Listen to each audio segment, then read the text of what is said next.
শ্রীরামকৃষ্ণ নরেন্দ্রকে বলছেন, নরেন্দ্র, তুই কি বলিস?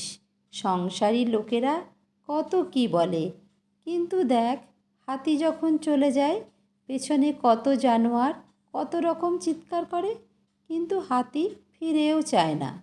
তোকে যদি কেউ নিন্দা করে তুই কি মনে করবি? নরেন্দ্র বলছেন, আমি মনে করব কুকুর ঘেউ ঘেউ করছে। শ্রীরামকৃষ্ণ সহাস্যে বলছেন, না রে, অত দূর নয়। ঈশ্বর সর্বভূতে আছেন, তবে ভালো লোকের সঙ্গে মাখামাখি চলে, মন্দ লোকের কাছ থেকে তফাৎ থাকতে হয়। বাঘের ভিতরেও নারায়ণ আছেন, তা বলে বাঘকে আলিঙ্গন করা চলে না। যদি বলো বাঘ তো নারায়ণ, তবে কেন পালাবো? তার উত্তর, যারা বলছে পালিয়ে এসো তারাও নারায়ণ, তাদের কথা কেন না শুনি?